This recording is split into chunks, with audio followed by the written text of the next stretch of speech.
Le point de vue des animalistes n'est pas celui-là, est fort différent. Ça va de la défense du droit des animaux contre, par exemple, la douleur excessive, contre la souffrance. On veut empêcher les choses anormales qui se font dans ce domaine-là. Et ça va jusqu'à certains penseurs qui soutiennent que les animaux ont une âme et que tuer un animal est un meurtre. On sent que les médias commencent à prendre une certaine distance par rapport au mouvement animaliste. Et on se rend compte que c'est une grosse machine qui pèse toujours sur les mêmes pitons pour obtenir le même effet de rendement économique. Alors pour ce faire, il crée une situation qui est apparemment scandaleuse, qui est dangereuse, ou encore qui sort de l'ordinaire, qui sort de l'acceptable. Une fois qu'ils ont ce drame créé, ils pointent du doigt un vilain, c'est-à-dire un être humain, une communauté, ou même un pays qui est responsable pour ce drame. Alors là, ils ont créé le schéma idéal pour dire aux gens, et voici ce que ces êtres humains barbares, criminels font à cette espèce-là, donnez-nous de l'argent de façon à ce qu'on puisse sauver cette espèce. Mais leur principale préoccupation est vraiment la collecte des fonds, de recueillir le plus d'argent possible, le plus rapidement possible. On n'est pas nécessairement de calibre pour aller dans les médias, puis faire le gros brouhaha pour essayer de rattraper ce que c'est le mal qui nous a été fait. T'sais? Les autres, ils ont des millions et des millions à dépenser pour essayer de nous faire mal pareil. C'est plus payant vendre des bébés phoques sur Internet ou dans les campagnes publicitaires parce qu'ils ont des beaux yeux. Il y a tous les phénomènes d'anthropomorphisme qui jouent. Là, vous déclenchez des réflexes maternels, les pauvres petits bébés sont menacés. Bon, on passe vite sur le fait qu'on ne les chasse plus. On met quand même les campagnes là-dessus comme si c'était encore légal depuis 20 ans. Disons qu'il y a là, évidemment, une véritable désinformation. Même, je suis très surpris d'ailleurs que les organisations de consommateurs n'aient pas sauté sur certains groupes animalistes qui, effectivement, font ce qu'on appelle de la publicité frauduleuse. La photographie, on peut faire dire ce qu'on veut à la photographie. Hein? D'une scène, on peut montrer que la même scène, elle peut être acceptable et inacceptable. Moi, je peux comprendre les chasseurs qui sont bombardés par les photographes et on sait très bien que ces photographes-là, ils veulent montrer une chose, c'est une image qui montre l'aspect dégradant de la chasse. Dès qu'on utilise l'image de quelqu'un, même pour des images documentaires, si on n'a pas la signature, la permission de cette personne-là, c'est une faute. Ça fait quand même, là, près de 20 ans, 25 ans que ça dure, là.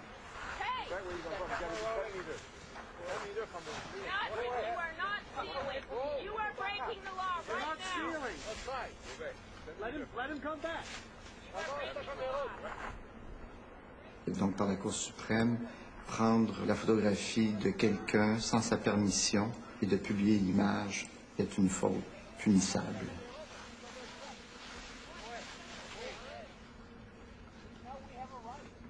Les images sont spectaculaires, on continue de jouer le jeu. C'est pourquoi c'est rentable pour les groupes animalistes. Les médias s'amusent, ça fait des belles images, et puis en même temps, on occulte le débat. Parce que le regard sur le fond, est-ce qu'il y a un danger pour l'espèce, est-ce qu'on le chasse d'une façon qui est objectivement acceptable, détail.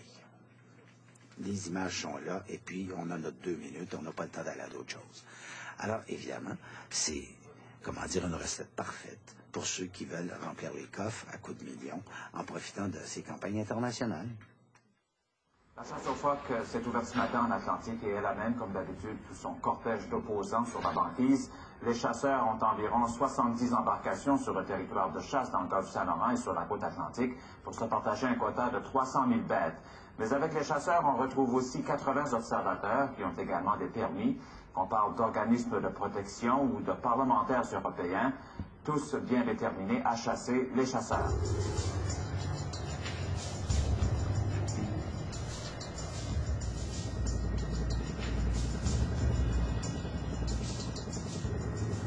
Ce jour-là, j'accompagnais sur les banquises Rebecca Aldworth et son groupe de la Humane Society des États-Unis dans le but de filmer leur mission.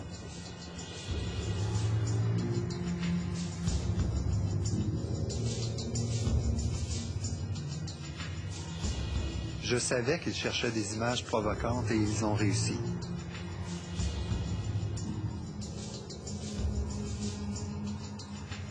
Ils ont trouvé un phoque mal abattu, abandonné sur la glace.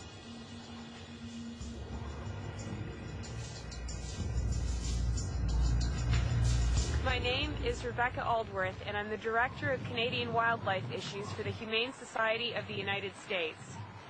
We're here out on the Gulf of St. Lawrence ice floes, filming what is the largest and most brutal slaughter of marine mammals on Earth. Already since we've landed, we have seen seals left to suffocate in their own blood. One here just behind me has been left for 40 minutes with absolutely no help.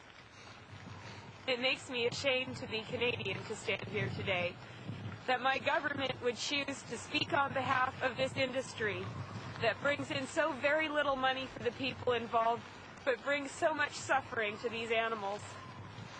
Today, the seal hunt started in earnest in the Gulf of St. Lawrence, and the Humane Society of the United States, together with a powerful alliance of like-minded organizations around the world, are launching a global boycott of Canadian seafood products.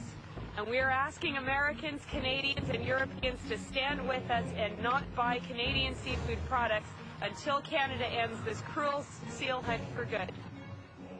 Mais pendant qu'elle livrait son message à la caméra, le phoque s'est échappé à l'eau, sans doute terrifié par ces humains profitant de son agonie.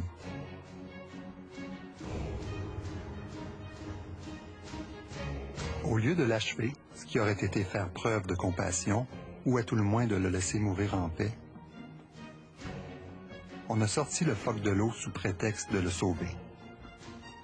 Il a ainsi continué d'agoniser pour une séance de photos qui a duré encore 40 minutes jusqu'à ce qu'un chasseur vienne abréger ses souffrances.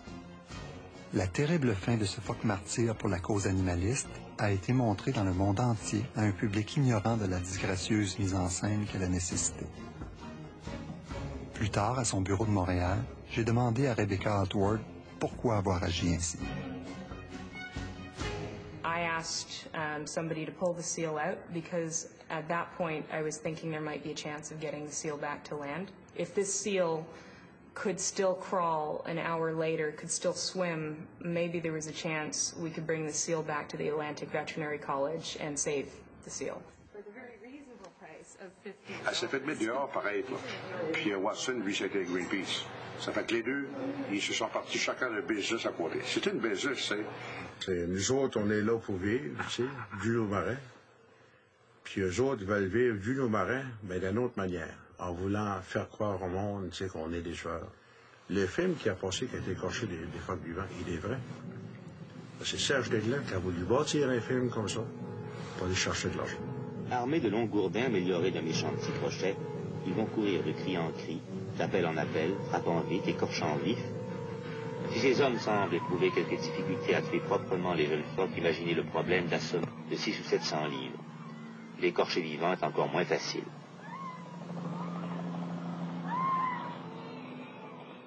Ça a été un film trompeur, mais ça a tourné contre nous autres. Les gars, je pense qu'il a eu 50 pièces chaque.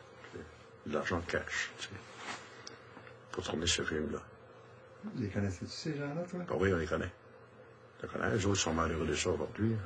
Tu sais, ils l'ont, eux autres, là. Puis ils peuvent prendre ce qu'ils veulent comme photo, ils peuvent prendre ce qu'ils veulent comme situation pour faire de la sensation, là, tant qu'ils veulent, là, parce que là, les loups-marins... Les Beatles, ils sont bien, là. Oui.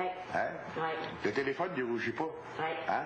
Parce qu'il veut parler du chanteur des Beatles jusqu'à où est-ce que ça peut mériter. Oui, c'est ça. Tu sais, pour encore promouvoir encore des choses contre nous autres. Ouais. Tu sais, ce que c'est qu'il aime tellement, là, comment allez-vous l'accueillir? Est-ce qu'il va y avoir confrontation?